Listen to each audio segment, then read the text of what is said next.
রকম আইনি জটিলতা থেকে মুক্তি পেয়েছেন তারেক রহমান। সরকারের পক্ষ থেকে বলা হয়েছে, বিএনপির ভারপ্রাপ্ত চেয়ারম্যানের দেশে ফিরতে কোনো বাধা নেই। অবশেষে দিনক্ষণ চূড়ান্ত হল বিএনপির ভারপ্রাপ্ত চেয়ারম্যান তারেক রহমানের দেশে ফেরার। পরিকল্পনা অনুযায়ী আগামী নির্বাচনে দলকে নেতৃত্ব দেবেন তিনি।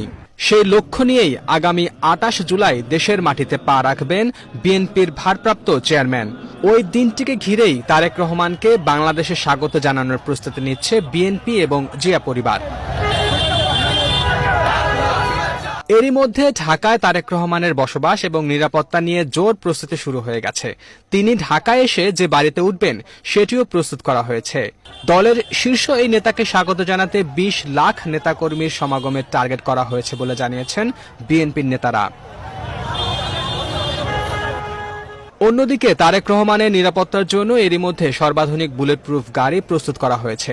এছাড়া ভারপ্রাপ্ত চেয়ারম্যানের চলাফেরা ও রাজনৈতিক কর্মসূচিতে অংশগ্রহণের ক্ষেত্রে সর্বোচ্চ নিরাপত্তা পরিকল্পনাও চূড়ান্ত করেছে বিএনপি।